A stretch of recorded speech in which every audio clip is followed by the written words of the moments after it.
Baiklah, saat ini saya akan menjelaskan tentang chapter 18 tentang waiting lines.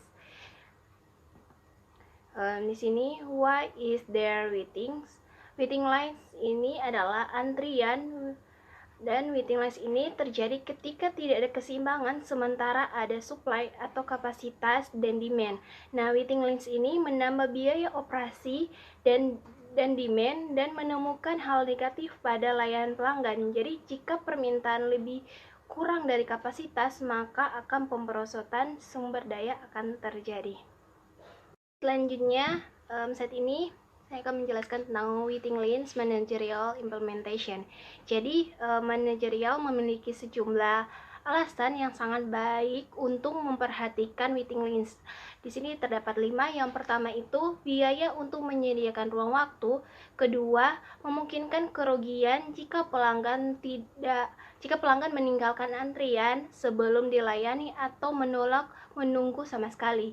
Ketiga itu kemungkinan hilangnya niat baik. Keempat, kemungkinan pengurangan kepuasan pelanggan. Dan kelima, kemacetan yang dihasilkan dapat mengurangi operasi bisnis dan atau pelanggan. Selanjutnya kita masuk pada goal of waiting line management. Jadi tujuan dari manajemen waiting line ini adalah untuk meminimalkan total biaya. Jadi di sini ada 2 kategori dan biaya dalam situasi antrian, yang terkait dengan pelayan yang menunggu layanan dan yang terkait dengan kapasitas. Seperti yang ada di slide itu, TC sama dengan customer waiting cost tambah capacity cost. Jadi customer waiting cost ini atau biaya menunggu pelanggan meliputi gaji yang ditawarkan kepada karyawan selama menunggu pelayanan. Dan kedua, capacity cost atau biaya kapasitas adalah biaya pemeliharaan kemampuan untuk menyediakan layanan. Jadi tujuan dari manajemen antrian adalah untuk menyimbangi biaya dan menyediakan tingkat kapasitas layanan dengan biaya pelanggan dalam menunggu layanan. Selanjutnya kita masuk pada figur 18.1.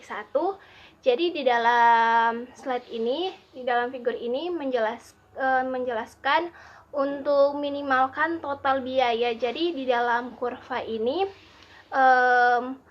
ada biaya kapasitas. Jadi jika kita melihat ini seperti semakin banyak pelanggan menunggu, maka akan semakin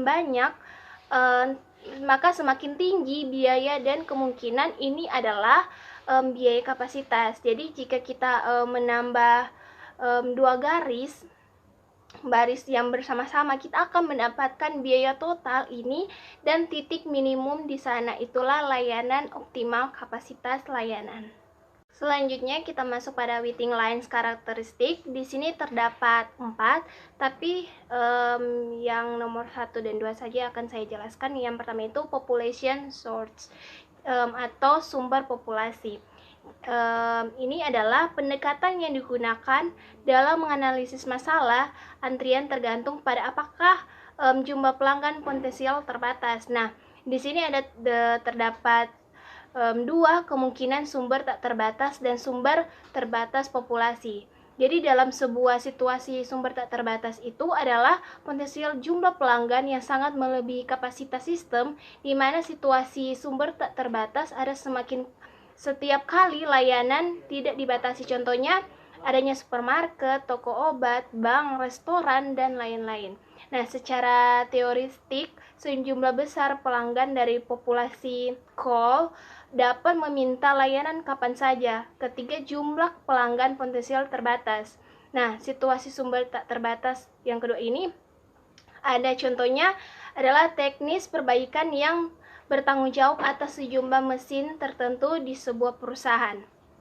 Selanjutnya yang kedua itu number of service atau channel atau jumlah service atau saluran. Jadi kapasitas sistem antrian merupakan fungsi dari kapasitas masing-masing service dan jumlah service. Nah, yang digunakan syarat service dan saluran adalah sinonim, dan umumnya diasumsikan bahwa setiap saluran dapat menangani satu pelanggan pada satu waktu. Contohnya sistem satu tunggal.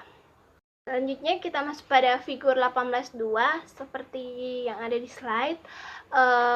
Contohnya seperti kita berada di tempat hiburan, pada saat kita akan mengantri maka kita akan berpindah-pindah tempat. Nah, seperti yang ada di figur 18.2 ini, seperti di call population itu, pertama kita berada di call population dan selanjutnya kita akan berada di kedatangan, baru setelah itu kita ada di waiting line. Nah, di dalam waiting line itu kita akan menerima sistem pengolahan dan setelahnya kita akan mendapat service dan selanjutnya kita akan exit. Jadi dari figur 18.2 itu dia hanya berputar-putar seperti itu. Selanjutnya kita masuk pada figur 18.3. Jadi di sini itu ada beberapa sistem antri umum. Di bagian atas kita memiliki satu saluran, satu fase. Jadi ada semua orang ini menunggu satu service. Jadi itu disebut fase tunggal saluran tunggal. Dan kemudian di sini ada fase multi saluran tunggal. Jadi di sini mereka menunggu ini service ini dan akan kemudian kita akan menunggu lagi, dan sistem antri fase ini adalah multi saluran satu fase. Jadi ini adalah contoh jalur di mana kita memiliki banyak server sehingga kita memiliki satu baris beberapa server lainnya. Sekian dari saya, selanjutnya akan dijelaskan oleh teman saya. Sekarang kita masuk dalam arrival and service patterns, di mana model yang paling umum dalam mengasumsi arrival and service rates adalah melalui Poisson distribution atau secara ekuivalen, dan inter-arrival time dan service time bisa digambarkan melalui negative exponential distribution. Di mana Poisson and negative exponential distribution kita bisa lihat melalui figur 18.4, di mana di sini kita akan melihat tingkat kedatangan customer per unit time. Sekarang kita masuk ke figur 18.5, yaitu mengilustrasikan Poisson distribution. Di sini dengan menggunakan contoh eksiden yang mungkin dapat terjadi dalam periode 3 hari. Waiting lines biasanya terjadi ketika banyak pelanggan yang datang atau ketika waktu layanan dibuka sangat panjang, atau ketika kedua faktor itu terjadi.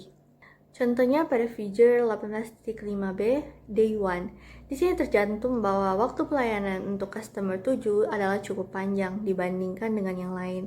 Sedangkan pada gambar A, pelanggan 7 tiba sebelum pukul 11 atau tepat setelah pukul 10. Selanjutnya kita masuk ke queue discipline, di mana queue discipline mengacu pada urutan di mana customer akan diproses. Selain itu, kita juga akan masuk ke learning objective 18.3, yaitu kita akan membahas matriks apa yang akan digunakan untuk membantu manajer dalam menganalisa waiting lines atau antrian. Di learning objective ini kita juga masuk ke bagian 18.5, yaitu measures of waiting lines performance, atau terdapat 5 ukuran yang bisa dilihat atau yang harus dilihat oleh manajer ketika mengevaluasi service system yang sudah ada maupun yang baru diusulkan, di mana teman-teman bisa melihat melalui slide yang dicantumkan.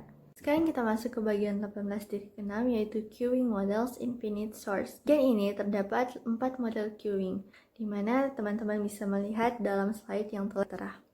Sekarang kita masuk ke contoh soal, yaitu determining the arrival rate and the service rate. Jadi di sini terdapat toko bakery di mana setiap weekday morning jumlah customer yang datang adalah 18 per hour, dan juga setiap petugas di bakery tersebut dapat melayani customer dengan rata-rata waktu 3 menit. Nah, di sini dalam soal ini kita akan mencari yaitu arrival and service rates, di mana di soal telah dikatakan bahwa arrival rate di sini atau kita sebut sebagai lambda adalah 18 customer per hour. Nah, ketika kita akan mengubah service rate menjadi hourly rate, yaitu 60 menit dibagi 3 menit per customer, hasilnya akan kita sebut sebagai MIU atau service rate per server adalah 20. Untuk soal selanjutnya, kita akan mencari average number of customer being served at any time. Di sini kita akan menggunakan rumus yaitu R sama dengan lambda per mu, di mana lambda sendiri telah kita peroleh yaitu 18 dan mu sendiri adalah 20, maka hasilnya adalah 0.90 customer untuk soal bagian B ini. kita masuk ke soal bagian C, di mana di soal ini telah disinggung bahwa LQ adalah 8.1 customer. Di soal ini juga terdapat 3 hal yang harus kita cari. Yang pertama adalah average number of customer in the system, di mana dengan rumus LS sama dengan LQ tambah R. Mana 8.1 ditambah dengan 0.90 adalah 9.0 customer. Selanjutnya yang akan kita cari adalah average time customer wait in line, yaitu dengan menggunakan rumus LQ dibagi lambda, maka 8.1 dibagi 18, jumlah untuk soal yang kedua ini adalah 0,45 per hour. Selanjutnya untuk bagian ketiga yaitu average time in the system. Di sini kita menggunakan rumus WS sama dengan WQ tambah 1 per mu, maka ketika kita aplikasikan sesuai soal adalah 0.45 ditambah 1 dibagi 20 hasilnya adalah 0,50 hour. Yang kita masuk ke soal bagian D, yaitu kita akan mencari sistem utilization untuk M1, 2, dan 3 server. Karena dengan menggunakan rumus P sama dengan lambda per M kali mu, maka untuk yang pertama M1 adalah P sama dengan 8 per 1 dikali 20, hasilnya adalah 0.90. Yang kedua adalah P sama dengan 8 dibagi 2 kali 20, maka hasilnya adalah 0.45. Dan yang ketiga adalah P sama dengan 18 dibagi 3 dikali 20, hasilnya adalah 0.30. Baiklah, kita akan masuk ke materi berikutnya, di mana kita akan membahas Single Server Exponential Service Time, MM1, MM1. Ini merupakan model paling simple, yang mana hanya punya satu server dan single crew. Ada rumusnya yang khusus untuk single server model ini. Ada 4, LQ, P0, PN, P less than N. Yang mana teman-teman bisa baca. Kemudian kita masuk ke soalnya, di mana kita akan menghitung project matrix untuk single channel system, di mana contohnya ada airline. Di sini dia buka ticket desk, di mana cuma hanya satu staff saja, dan rata-ratanya ini 15 customer per jamnya, dan kita akan pakai Poisson distribution, dan akan didistribusikan exponentially. Kemudian kita juga punya info di sini 3 minutes per request, average service time-nya. Yang pertama kita cari dulu mu-nya, karena lambdanya udah diketahui 15 customer per jamnya. Mu-nya itu rumusnya 1 dibagi service time. Berapa service time-nya tadi? 3 menit. Satu customer per 3 menit dikali 60 menit. 60 bagi 3, 20 customer per hour. Kemudian kita pertama cari system utilization-nya. Pakai rumus P lambda dibagi M kali mu. 15 kali dibagi 1 kali 20, hasilnya 0,75. Percentage idle time itu 1 dikurang P, 1 dikurang 0,75 tadi, hasilnya 0,25 atau 25%. Kemudian LQ rumusnya ada di tabel, lambda pangkat 2 dibagi mu kali mu kurang lambda, hasilnya 15 pangkat 2 dibagi 20 kali 20 kurang 15, hasilnya 2,25 customer. Karena LQ itu menandakan berapa sih customer yang mungkin datang. Kemudian WS-nya itu rumusnya LQ dibagi lambda ditambah 1 dibagi mu, hasilnya 2,25 dari yang kita hitung tadi, dibagi 15, lambdanya diketahui, ditambah 1 dibagi 20 dari yang kita hitung tadi, hasilnya 0,20 hour atau 12 minutes. Kemudian yang terakhir kita cari P0, rumusnya 1 dikurang lambda dibagi mu, sebenarnya 1 dikurang 15 bagi 20, hasilnya 0,25. Jika ditanya probability-nya untuk, kalau probability untuk 4 customer berapa hasilnya, si probability of 4 customer, kita pakai rumus P0 dibagi dikali lambda dibagi mu pangkat 4, hasilnya 0,079. Kemudian untuk kosan service time-nya ini rumusnya LQ sama dengan lambda pangkat 2 dibagi 2 kali mu kurang lambda. Kemudian Di contoh soal kita punya contoh soal itu operasinya 5 menit katanya, single bay. Kemudian dia punya rate itu 8 per jamnya, 8 car per jam. Itu lambdanya. Mu-nya itu 5 minutes, 1 per 5 minutes. Mu-nya itu 1 per 5 minutes atau 12 per hour. Kemudian LQ-nya langsung masukin 8 pangkat 2 dibagi 2 dikali mu-nya 12, mu kurang lambda 12 kurang 8 hasilnya 0,667 mobil. Kemudian kalau itu tadi average number cars in line-nya LQ, the average time car spent in line, berapa sih waktu ini butuhin per mobil di antrian. Itu rumusnya ini LQ bagi lambda tambah 1 dibagi mu, 0,67 dari tadi, LQ-nya dibagi 8 ditambah 1 dibagi 12, hasilnya 0,167 atau 10 menit. Multiple servers atau MMS, ini rumusnya juga ada 4 dan lebih complicated karena servernya lebih banyak. Nah, di sini contoh soalnya, Alpha Taxi and Howling Company punya 7 cab station di airport, dimana dia punya min rate itu 6,6 per jam. Kemudian average time-nya 50 minutes atau 50 menit per customer. Kemudian kita asumsikan ada 1 customer per cab-nya, per mobil. Maka kita bisa hitung pakai rumus yang tadi, diketahui lambdanya 6,6 per hour, M-nya 7, mu-nya kita hitung 1 dibagi 50 menit dibagi 60 menit per hour, 1 dibagi satu customer per trip dibagi 50 menit per trip dibagi 60 menit per hour, itu hasilnya 1,2 untuk mu-nya. Maka lambda bagi mu itu 5,5. Kita harus lihat dulu ke tabel yang ada di tabel 18.4, itu ada banyak. Saya ambil kutipannya aja. Itu kalau misalnya dia punya hasil lambda bagi u-nya 5,5 dengan m-nya itu 7 LQ, nah maka hasil P0-nya itu 0,003.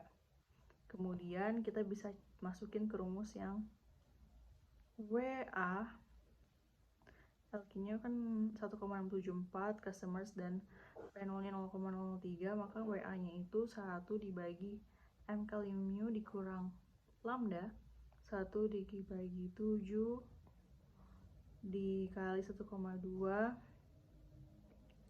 kemudian dikurang 6,6, hasilnya 0,556 hour atau 33,36 menit. Kemudian WQ-nya LQ bagi lambda 1,67 dibagi 6,6, 0,2536 hour atau 15,22 menit. Kemudian PW WQ dibagi WA, WQ-nya tadi diketahui 0,2536, WA-nya 0,556, hasilnya 0,456 untuk PW. Untuk P, lambda dibagi M kali U, 6,6 dibagi 7 kali 1,2 sama dengan 0,786.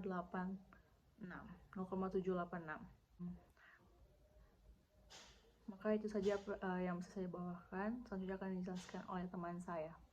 Halo teman-teman dan juga Mim. Sebelumnya perkenalkan, nama saya Gracia Bernadette. Saat ini saya akan menjelaskan mengenai cost analysis. Jadi, desain sistem layanan mencerminkan keinginan manajemen untuk menyeimbangkan antara biaya kapasitas dengan biaya yang diharapkan dari pelanggan menunggu dalam sistem. Perhatikan bahwa biaya menunggu pelanggan atau customer waiting cost itu mengacu pada biaya yang dikeluarkan oleh perusahaan karena menunggu pelanggan. Kemudian, optimal capacity atau kapasitas optimal biasanya dalam hal jumlah saluran adalah kapasitas yang meminimalkan jumlah biaya menunggu pelanggan dan kapasitas atau biaya server. Konsepnya itu adalah sebagai berikut. Minimize total cost sama dengan customer waiting cost plus capacity cost. Kemudian kita lihat di sini di slide itu ada figur 18.8 di buku, yaitu total cost curve. Nah, pendekatan paling sederhana untuk analisis biaya adalah perhitungan system cost, yaitu kita menghitung cost for customer atau biaya untuk pelanggan dalam sistem, dan total capacity cost atau total biaya kapasitas. Capacity cost di sini merupakan fungsi dari jumlah server yang dilambangkan dengan M. Misalnya di sini M sama dengan 1 itu adalah berarti jumlah servernya 1. Kemudian M sama dengan 2 berarti jumlah servernya 2, dan seterusnya. Kalau kita lihat di sini, kurva total cost itu berbentuk U. Ini maksudnya total cost pada awalnya itu akan menurun seiring dengan peningkatan kapasitas atau jumlah server, dan kemudian pada akhirnya akan mulai meningkat. Nah, begitu dia mulai meningkat, peningkatan kapasitas tambahan akan menyebabkan total cost juga terus meningkat. Maka dari sini kita bisa mengidentifikasi optimal capacity size-nya atau kapasitas optimalnya. Kalau kita lihat di figur 18.8 ini, total biaya untuk M sama dengan 1, M sama dengan 2, dan M sama dengan 3 itu terus menurun. Namun di saat yang sama di M3 ini juga total cost-nya mulai naik. Segera setelah total biaya ini mulai naik, seperti yang terjadi di M3, pencarian untuk total cost itu di stop pada M3 ini. Kita tidak perlu melanjutkan untuk menghitung total cost untuk server tambahan, karena seperti yang kita lihat di sini, total biaya itu akan terus meningkat seiring bertambahnya server. Jadi optimal servernya adalah di titik M2 ini, atau dengan kata lain jumlah server itu optimal di 2. Perhitungan dari customer waiting cost atau biaya menunggu pelanggan itu berdasarkan pada rata-rata jumlah pelanggan di sistem. Contohnya, rata-rata 5 pelanggan yang menunggu akan mengakibatkan biaya menunggu yang lebih rendah daripada rata-rata dari 9 pelanggan. Oleh karena itu, kita itu perlu fokus pada waiting number-nya. Kita masuk ke pembahasan contoh soal mengenai menentukan jumlah server optimal untuk meminimalkan total biaya. Di sini ada soal, artinya di sini adalah sebagai berikut. Truk itu tiba di gudang dengan kecepatan 15 per jam selama jam kerja. Kru dapat membongkar truk dengan kecepatan 5 per jam.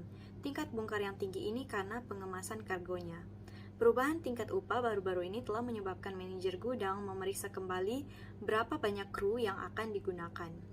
Tarif baru adalah untuk biaya kru dan dermaga adalah $100 per jam, biaya truk dan sopir adalah $120 per jam. Maka di sini kita akan mencari berapa sih kru yang diperlukan untuk meminimize total cost.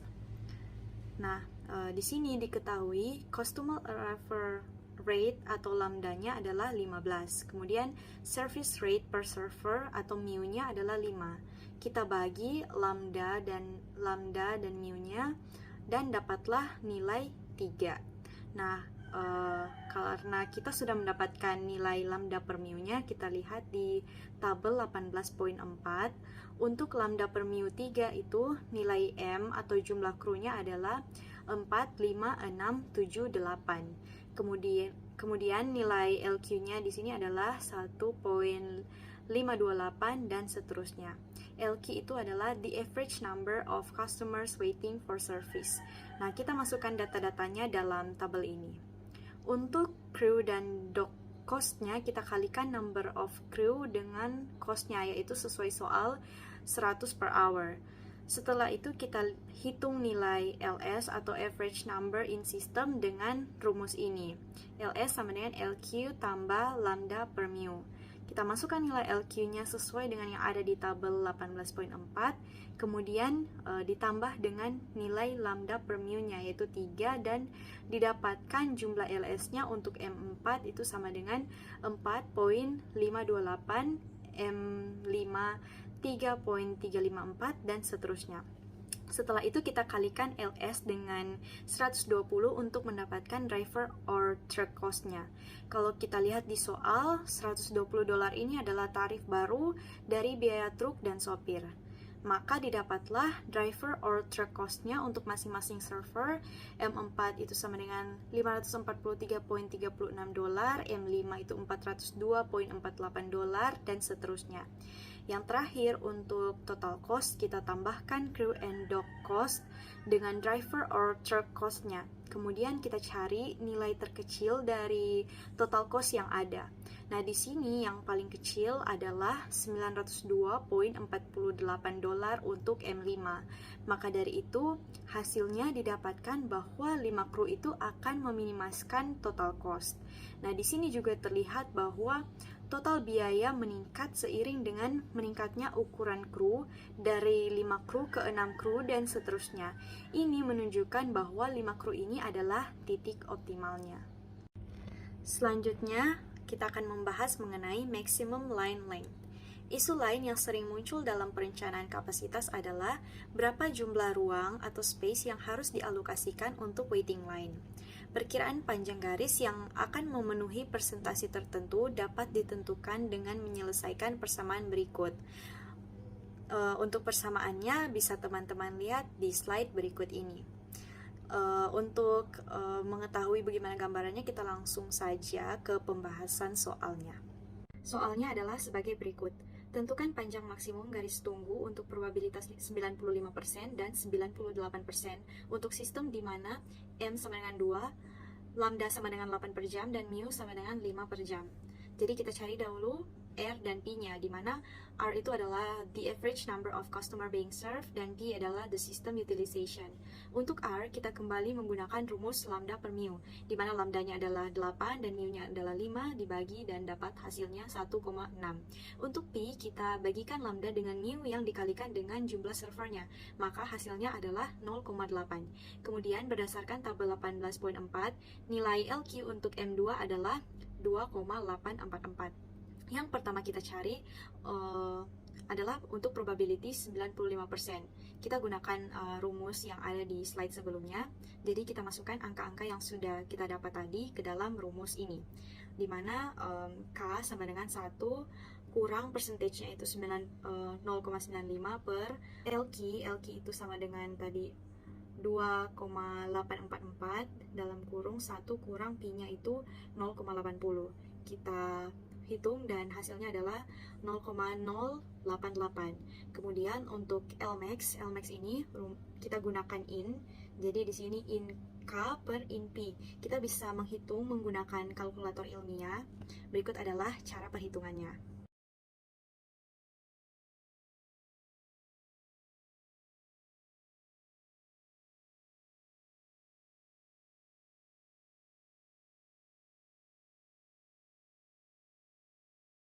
Nah, itu tadi adalah cara perhitungan in menggunakan kalkulator ilmiah. Jadi setelah kita dapatkan hasil dari in masing-masing, kita bagi dan dapatlah hasilnya 10,89. Kemudian kita bulatkan ke atas menjadi 11. Jadi Lmax untuk 95% adalah sebesar 11. Kemudian kita gunakan cara yang sama juga untuk mencari yang probability 98% didapatkan hasilnya itu 15,02.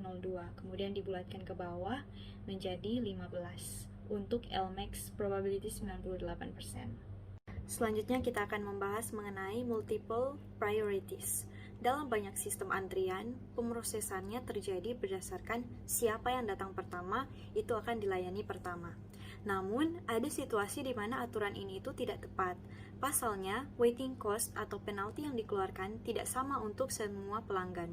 Contohnya, di ruang tunggu darurat rumah sakit, berbagai macam cedera dan penyakit itu membutuhkan perawatan.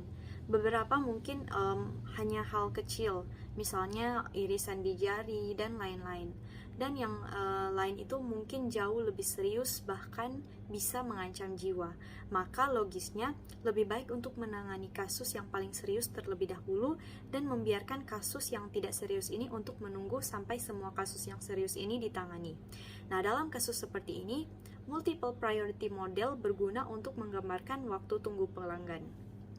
Dalam sistem ini, pelanggan yang datang dimasukkan ke salah satu dari beberapa kelas prioritas atau suatu kategori menurut metode penugasan yang telah ditentukan.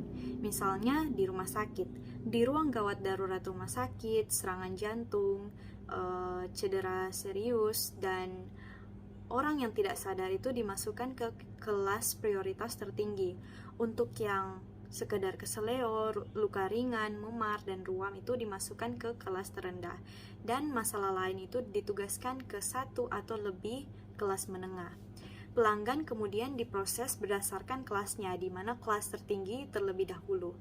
Dalam setiap kelas, prosesnya adalah first come, first serve. Dengan demikian, semua pelanggan di kelas tertinggi akan diproses sebelum pelanggan di kelas bawah berikutnya. Kemudian pemrosesan akan pindah ke kelas itu, dan kemudian ke kelas bawah berikutnya. Kemudian pengecualian hanya akan terjadi jika pelanggan dengan prioritas lebih tinggi tiba. Pelanggan itu akan diproses setelah pelanggan saat ini sedang diproses, atau layanannya tidak akan mendahului. Kurang lebih gambarannya adalah seperti ini, yang ada angka 4321 yang telah diwarnai hijau, merah, putih, dan kuning. Nah, jadi siapa yang datang duluan itu di sini tidak akan dilayani lebih dahulu, melainkan ditentukan dulu yang mana yang menjadi prioritas untuk dilayani berdasarkan kelas atau kategori. Contohnya di sini pelanggan dengan highest priority diberi angka 1, kemudian kelas prioritas selanjutnya 2, kelas prioritas selanjutnya 3, dan seterusnya. Yang kelas 1 itu dilayani lebih dahulu, kemudian kelas-kelas lain di bawahnya.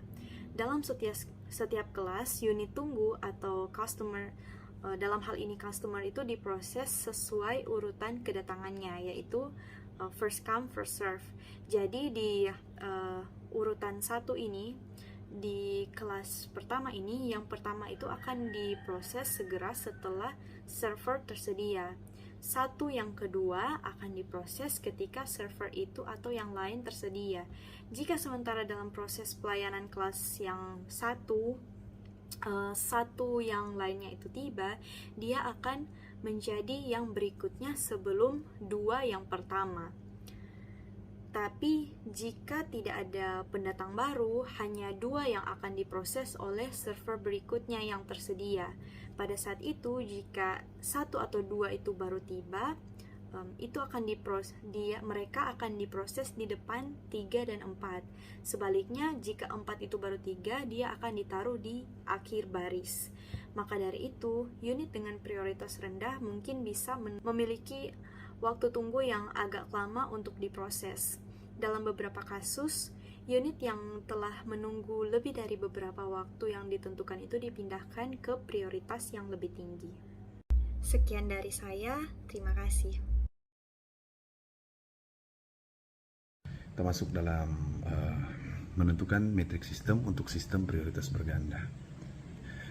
Sini tertulis sebuah toko mesin menangani perbaikan alat di sebuah perusahaan besar. Ketika setiap pekerjaan tiba di toko, itu diberi prioritas berdasarkan urgensi kebutuhan akan alat itu. Permintaan perbaikan dapat dijelaskan oleh distribusi Poisson, yaitu tingkat kedatangan adalah lambda 1 sama dengan 2 per jam, lambda 2 sama dengan 2 per jam, dan lambda 3 sama dengan 1 per jam. Nah, tarif layanan adalah 1 alat per jam untuk menentukan setiap server, dan ada 6 server di toko. Tentukan informasi berikut, yaitu A. Pemanfaatan sistem, B. Waktu rata-rata alat di setiap kelas prioritas akan menunggu layanan, C. Rata-rata waktu yang dihabiskan alat dalam setiap sistem untuk setiap kelas prioritas, dan D. Rata-rata jumlah alat yang menunggu perbaikan di setiap kelas. Nah, dengan solusi sebagai berikut, yaitu rumusnya lambda sama dengan sigma lambda Q sama dengan 2 tambah 2 ditambah 1 sama dengan 5 pelanggan per jam. M sama dengan 6 per server, dan mu sama dengan 1 pelanggan per jam. Nah, ini adalah merevisi prioritas. Jadi jika salah satu waktu tunggu yang dihitung dalam contoh 8 dianggap terlalu lama oleh manajemen, misalnya waktu tunggu 147 jam untuk alat yang ada di kelas 1 mungkin terlalu lama. Beberapa opsi akan tersedia, salah satunya adalah menambah jumlah server. Nah, yang lain adalah mencoba meningkatkan tingkat layanan, katakanlah dengan memperkenalkan metode baru. Jika opsi tersebut tidak layak, pendekatan lain adalah memeriksa kembali keanggotaan masing-masing klasifikasi prioritas, karena jika beberapa permintaan perbaikan di kelas prioritas pertama, misalnya dapat dipindahkan ke kelas prioritas kedua. Ini akan cenderung mengurangi waktu tunggu rata-rata untuk pekerjaan perbaikan dalam klasifikasi prioritas tertinggi hanya karena tingkat kedatangan barang-barang tersebut akan lebih rendah. Nah, kita masuk dalam slide 2, yaitu membandingkan waktu tunggu untuk sistem asli dan revisi.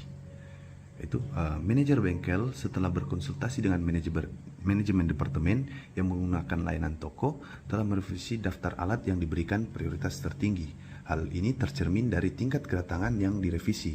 Misalnya laju yang direvisi adalah lambda 1 sama dengan 1,5, lambda 2 sama dengan 2,5, dan lambda 3 sama dengan tetap tidak berubah pada 1,0. Jadi tentukan informasi berikut, itu A. Pemanfaatan sistem, B. Rata-rata waktu yang dihabiskan alat dalam sistem untuk setiap kelas prioritas. Nah, solusinya sebagai berikut. Lambda sama dengan sigma lambda Q sama dengan 1,5 tambah 2,5 tambah 1,0, yaitu sama dengan 5 pelanggan per jam. M tetap 6 server, mu 1 pelanggan per jam. Jadi contoh 9 ini menawarkan beberapa hasil yang menarik. Salah satunya adalah bahwa pengurangan tingkat kedatangan kelas prioritas tertinggi, waktu tunggu rata-rata untuk unit di kelas itu telah menurun. Dengan kata lain, menghapus beberapa anggota kelas tertinggi dan menempatkan mereka ke kelas bawah berikutnya mengurangi waktu tunggu rata-rata untuk unit yang tetap berada di kelas tertinggi. Nah, perhatikan bahwa pada waktu tunggu rata-rata untuk kelas prioritas kedua juga berkurang meskipun unit ditambahkan ke kelas itu, meskipun ini mungkin tampak berlawanan dengan institusi. Perlu untuk mengenali bahwa total waktu tunggu itu ketika semua kedatangan diperhitungkan, tapi akan tetap tidak berubah. Kita masuk di dalam slide yang ketiga, yaitu model antrian sumber terbatas, yaitu model antrian sumber terbatas sesuai untuk kasus-kasus di mana populasi panggilan terbatas pada sejumlah kecil panggilan potensial. Misalnya, salah satu orang mungkin bertanggung jawab untuk menangani kerusakan pada 15 mesin. Dengan demikian, ukuran populasi panggilan adalah 15. Namun mungkin ada lebih dari satu server atau saluran, misalnya karena tumpukan mesin yang menunggu perbaikan. Manajer mungkin memberi wewenang kepada orang tambahan untuk mengerjakan perbaikan. Nah, kita bisa lihat di sini yaitu formulanya. Jadi tujuan dari rumus pada gambar ini adalah untuk memberikan pemahaman tentang F, karena nilai F diperlukan untuk menghitung J, L, dan H. Rumus tidak dapat digunakan untuk benar-benar menghitung F. Jadi tabel antrian yang terbatas harus digunakan untuk tujuan itu. Kita pindah ke slide keempat. Slide selanjutnya, yaitu slide selanjutnya ini seperti pada model sumber tak terbatas, tarif kedatangan harus Poisson dan waktu layanan eksponensial. Nah, perbedaan utama antara model sumber terbatas dan tak terbatas adalah bahwa tingkat kedatangan pelanggan dalam situasi terbatas dipengaruhi oleh panjang antrian. Tingkat kedatangan menurun karena panjang antrian meningkat hanya karena ada penurunan proporsi populasi yang tersisa untuk menghasilkan panggilan untuk layanan. Batas tersebut terjadi ketika semua penduduk mengantri. Pada saat itu, tingkat kedatangan 0 karena tidak ada unit tambahan yang bisa tiba. Karena matematika model antrian sumber terbatas dapat menjadi kompleks, analisis sering menggunakan tabel antrian terbatas dalam hubungannya dengan rumus sederhana untuk menganalisis sistem ini. Nah, tabel sebelumnya berisi daftar rumus dan definisi kunci. Anda akan merasa terbantu untuk mempelajari diagram siklus yang disajikan dalam tabel. Nah, jadi ini dapat berguna untuk memikirkan siklus dalam hal mesin yang sedang berjalan. Yaitu bagian pertama dari siklus itu menunggu untuk diperbaiki atau diturunkan. Fase kedua dari siklus, atau sedang diperbaiki atau diturunkan, itu merupakan fase terakhir dari siklus. Dan siklus itu kemudian berulang-berulang. Nah, kita pindah ke slide kelima. Ini adalah daftar tabel 18.7 adalah tabel antrian terbatas yang disingkat yang digunakan untuk mendapatkan nilai D dan F. Nah, sebagian besar rumus memerlukan nilai untuk F untuk menentukan tabel antrian terbatas. Nah, ikuti prosedur ini.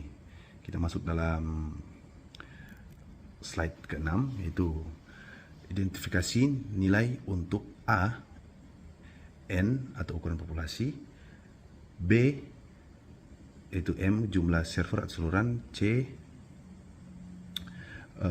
T waktu layanan rata-rata, dan D waktu rata-rata antara panggilan untuk layanan per pelanggan. Ya, yang kedua yaitu faktor layanan X sama dengan T dalam kurung T ditambah U. Dan yang ketiga, temukan bagian dari tabel antrian terbatas untuk N.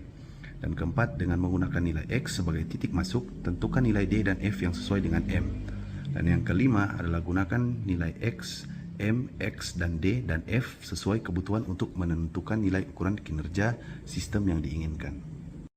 Selamat siang, saya Kowe Ronaldo akan menjelaskan tentang example 10 yang berjudul Finding Value of System Metric for a Finite Source System, atau mencari nilai dari sistem matrix untuk finite source system, yaitu satu operator memiliki 5 mesin dan mesinnya itu berjalan rata-rata 70 menit dengan rata-rata 10 menit per siklus. Yang kita masuk yang bagian A, yaitu the average number of machine waiting for the operator. Yang B itu the expected number of machine running. Yang C itu average downtime. Yang D itu the probability that machine will not have to wait for service. Maksud dalam rumus yang pertama itu ialah N sama dengan 5, yang N itu adalah mesin, yang T itu adalah 10 menit, yang M itu adalah operator itu 1, dan U itu adalah 70 menit. Jadi di sini dalam rumus ini orang mesti mencari dulu dpx, yaitu sama dengan T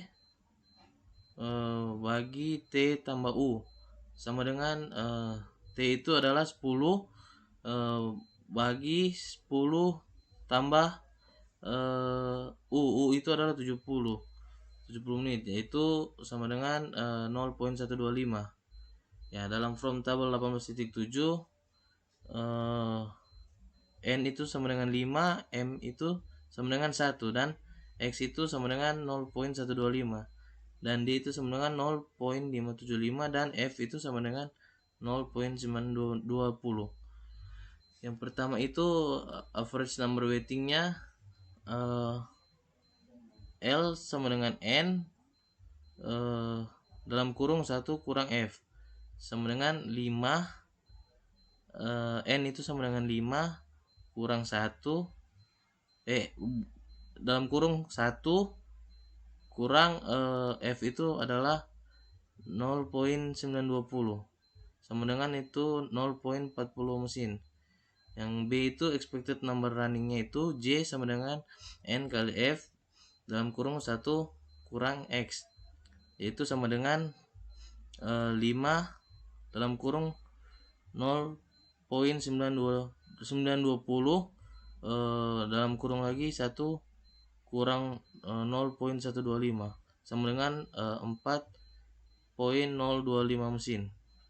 Dan yang C nya itu downtime nya, orang mencari downtime itu sama dengan waiting time tambah service time. Waiting time nya itu W sama dengan L dalam kurung T tambah U per N kurang L sama dengan itu L nya itu 0.40 dalam kurung T nya itu 10 dan tambah U nya itu sama dengan 70 per 5, N nya itu sama dengan 5 kurang L nya itu sama dengan 0.40.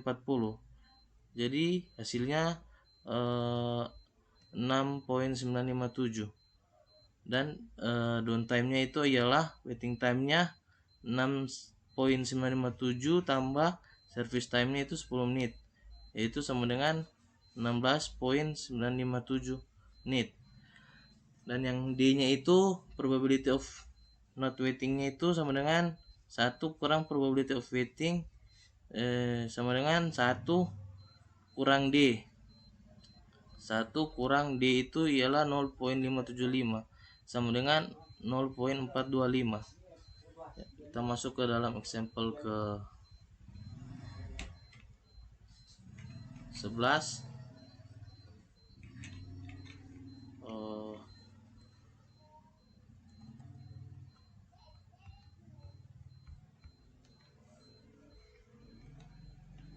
Example 11. Ini determining the optimal number of service to minimize total cost, yaitu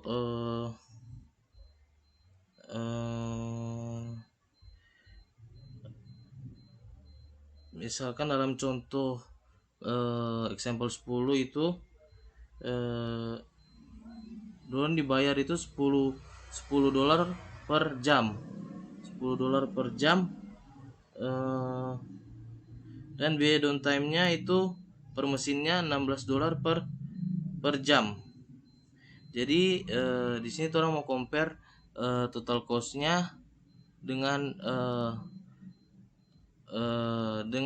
expected total cost-nya untuk mendapatkan cost optimasinya. Yang pertama itu sini M itu orang akan mencarikan M1 dan M2. Yang pertama itu M1 itu adalah operator. Jadi satu itu adalah M itu adalah operator sama dengan 1, yaitu average number down-nya N kurang J. Ya, teman-teman di sini orang bisa lihat N itu orang ambil dari example 10, yaitu N itu adalah 5 kurang J.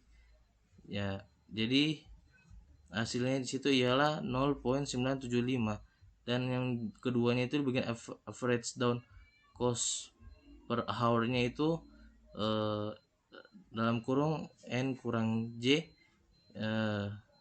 yaitu 0.975 kali 16 dolar, yaitu orang average down cost-nya itu orang dapat 15.60 dolar.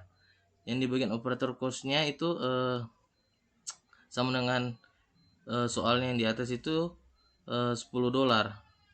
Dari total cost-nya itu semuanya orang tambahkan dari average number down-nya, average down cost per hour-nya, operator cost per hour-nya itu orang tambahkan semua, dan hasilnya mendapatkan 25.60 dolar. Dan yang M keduanya ini hasilnya orang mendapatkan 0.651 dan kali 16 dolar, dan mendapatkan hasil 10.42, dan operator cost-nya orang kalikan 2, yaitu jadi mendapatkan 20. Dan dari total cost-nya itu semua orang tambahkan juga semua sama dengan yang M1-nya yang pertama itu average number down-nya dan average down cost-nya dan operator cost-nya, jadi totalnya semuanya itu 30.42. Nah, kita masuk ke pertanyaan dari LO 18.5 itu what are some psychological approaches to managing waiting lanes, and why might a manager want to use them? Yang arti jawabannya itu ialah psikologi marketing itu adalah satu pemahaman terhadap motif-motif yang dapat mempengaruhi emosi serta tindakan pasar dalam memandang suatu produk maupun jasa yang ditawarkan oleh pebisnis. Sekian dari saya, terima kasih. Baiklah, sekarang kita masuk pada 18.10, yaitu operation strategy.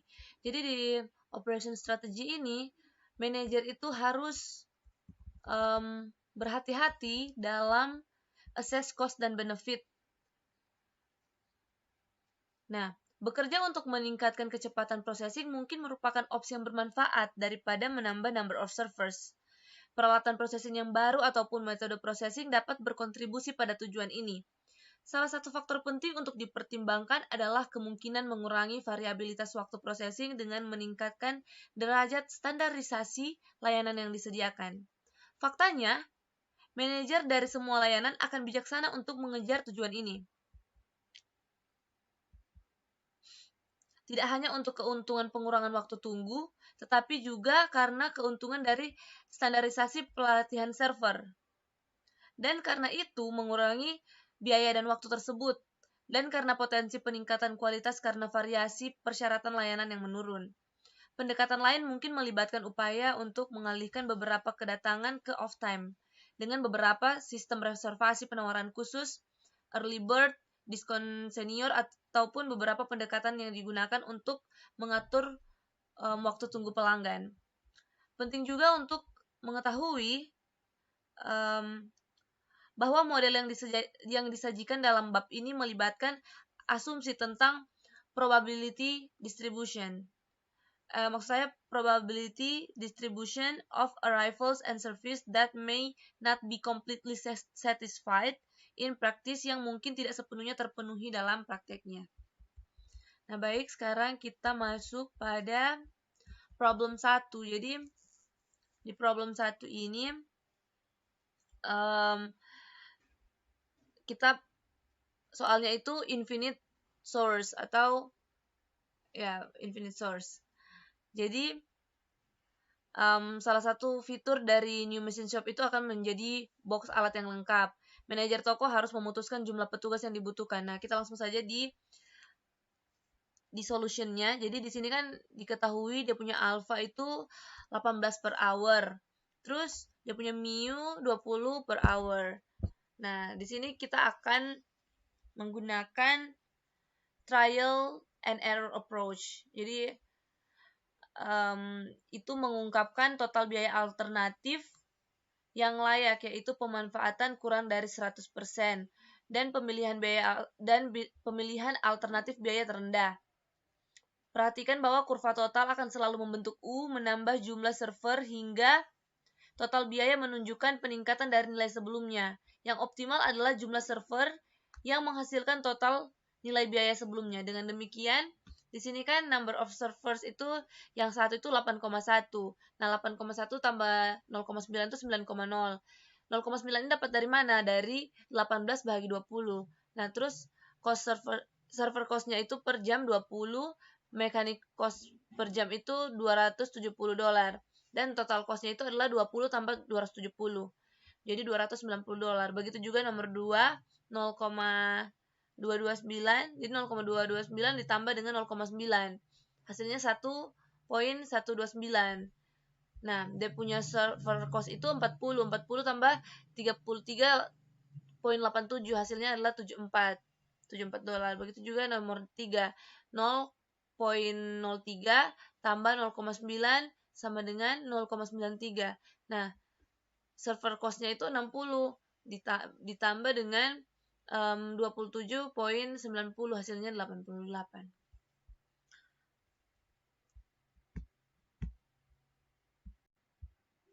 Baiklah, sekarang kita masuk pada problem 2. Jadi di sini tuh masih mirip dengan problem 1, yaitu infinite source. Nah, di sini ada list of service times untuk 3 waktu operasi yang berbeda. Jadi operasi yang pertama A, dia punya service time itu 8 menit, terus B 1,2 jam, terus C 2 hari. Nah, pertanyaannya itu yang pertama adalah tentukan service rate untuk setiap operation. Nah, yang B pertanyaannya adalah would the calculated rates itu sama jika interval times rather than service times. Nah, untuk jawaban yang A itu the service rate is the reciprocal of service time. Jadi di sini disoalkan 8 menit toh, berarti 1/8 customer per menit sama dengan 0,125 customer per menit. Nah, 0,125 per menit ini dikasih kali dengan 60 menit atau 1 jam. Jadi hasilnya 7,5 customer per jam. Nah, untuk yang B dia hours kan, berarti 1 bahagi 1,2 jam. Hasilnya itu 0,833 customer per jam. Nah, untuk hari dia tetap sama, jadi 2 hari berarti 1/2 customer per day. Hasilnya 0,833 Maksud saya yang tadi yang B itu 0,833 customer per jam, terus hasil yang C 0,50 customer per day. Nah, untuk yang B itu jawabannya tidak, karena di case ini itu tarif hanyalah kebalikan dari waktu atau the reciprocal of the time. Nah, sekarang kita masuk pada problem yang ketiga, yaitu berbeda dari problem yang pertama dengan kedua, kan tadi infinite source, sekarang finite source. Nah, di sini sekelompok 10 mesin dimuat dan dibongkar oleh salah satu dari 3 server. Pokoknya yang diminta di sini adalah mana itu? Dia punya pertanyaan, berapa rata-rata output per jam dari setiap mesin ketika menunggu dan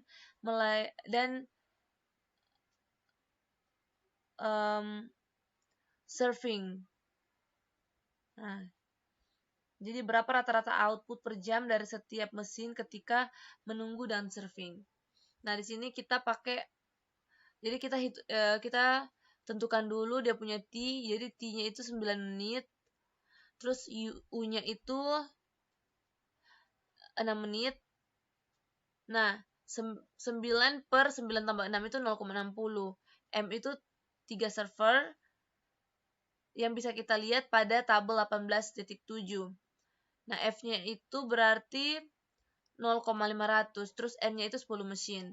Nah, untuk jawaban A itu kita akan menghitung terlebih dahulu rata-rata number of machines running. Jadi, J sama dengan NF I kurang X. Jadi, 10 setelah itu dikasih kali dengan 0,500.